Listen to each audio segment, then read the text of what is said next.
Hai guys, welcome back to my YouTube channel. Nama gue Gia dan kali ini gue akan ngebahas bukunya Tina Silik yang judulnya What I Wish I Knew When I Was 20.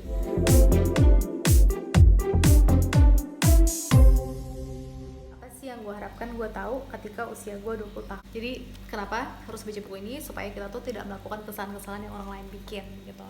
Jadi siapa sih Tina Silik ini? Tina Silik adalah seorang entrepreneur yang kebetulan dia juga adalah seorang profesor. Dia punya gelar PhD dari Stanford School of Medicine gitu. Jadi dia tuh selain dia seorang entrepreneur, dia juga consultant, management consultant, dia juga penulis. Bukan cuma buku yang bisa diaplikasikan untuk orang-orang yang usianya 20 tahun aja gitu atau sebelum 20 tahun. Sebenarnya sih ini buku yang memang bisa diaplikasikan ke segala usia sebenarnya, karena kan nggak ada yang kata terlambat ya dalam belajar, apalagi di sini kan past tense, what I wish I knew when I was 20.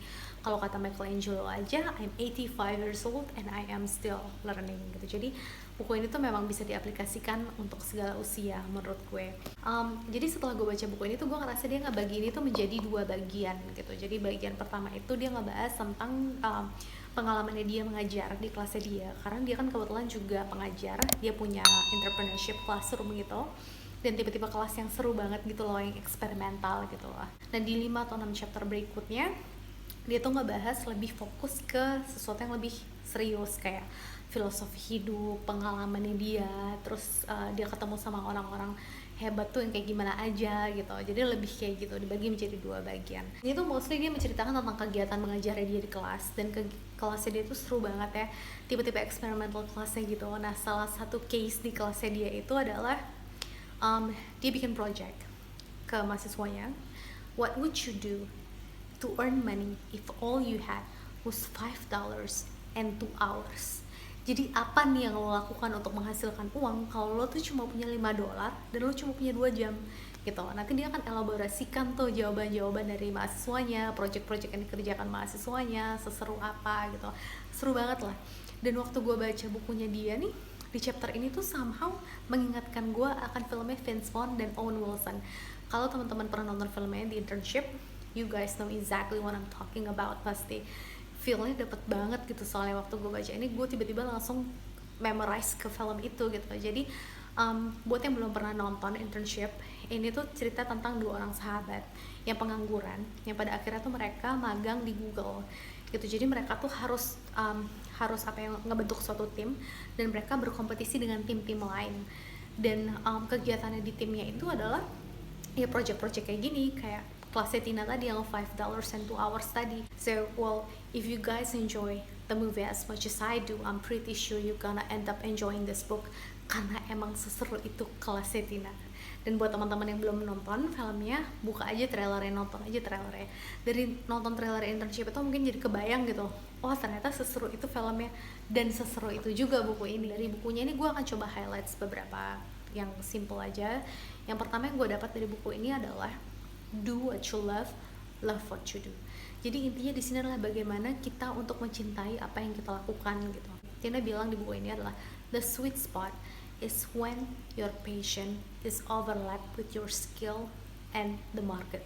Jadi yang keren tuh adalah ketika kita punya passion, tapi passion kita nih masuk banget nih sama skill kita dan pasar gitu.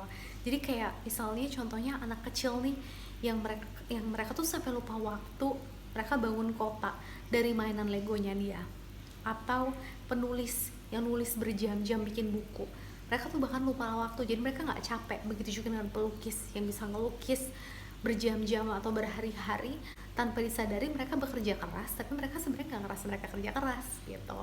Dan waktu gue baca di chapter ini somehow juga mengingatkan gue sama bukunya Ikigai. Pasti kalau teman-teman udah baca, korelasinya dapat banget gitu ya. Jadi Ikigai itu adalah sebuah filosofi Jepang yang terdiri dari 4 aspek yang luar biasa banget. Jadi yang pertama adalah sesuatu yang kita cintai, yang kebetulan kita tuh juga jago di bidang itu, dan yang kita lakukan itu bermanfaat untuk banyak orang, dan yang kita lakukan itu bisa memberikan kita penghasilan. Jadi keempat aspek ini jadi satu gitu, sesuatu yang kita cintai, yang kebetulan kita juga jago di bidang itu, dan itu bermanfaat untuk banyak orang dan memberikan kita penghasilan. Dan yang kedua adalah every idea has its own value. Jadi setiap ide itu mereka punya nilainya masing-masing gitu. Jadi di sini di salah satu assignment di kelas Tina, dia pernah present a case gitu. Jadi dia mempresentasikan suatu kasus ke mahasiswanya. Terus udah gitu dia minta mahasiswanya tuh untuk kayak bikin apa ya, come up with the worst ideas gitu. Jadi dia bikin case, dia minta mahasiswanya untuk mikirin kira-kira ide terburuk apa nih untuk menyelesaikan kasus ini. Jadi lo gak usah mikir berat lah, ide terburuk aja lo kasih ke gue sini. Dan dikasih label sama Tina, the worst ideas, the worst gitu kan. Udah selesai, habis itu dia minta mahasiswanya untuk putar otak lagi, kali ini untuk come up with the best ideas untuk solve the problem. Putar otak dong mahasiswanya ya kan, pikir keras tuh kira-kira ide terbaik apa nih untuk menyelesaikan masalah ini. Akhirnya dikumpulin, dikasih label lah sama Tina, the best ideas. Udah kekumpul semua nih, the worst sama the best ideas. Tiba-tiba yang Tina lakukan apa? Tina merobek-robek semua ide terbaik yang dilakukan, yang dipikirkan, yang dibikin sama semua mahasiswanya. Stres dong mahasiswanya, udah capek-capek mikir kamu with the best ideas, terus tiba-tiba semuanya dirobek gitu kan. Dan si worst ideas ini, si ide-ide terburuknya dibalikin lagi ke semua mahasiswanya, otomatis ngacak. Jadi si mahasiswa A, mereka bisa mendapatkan ide terburuknya si C, si D bisa mendapatkan ide terburuknya F, dan semacamnya gitu kan. Dan you know what happened?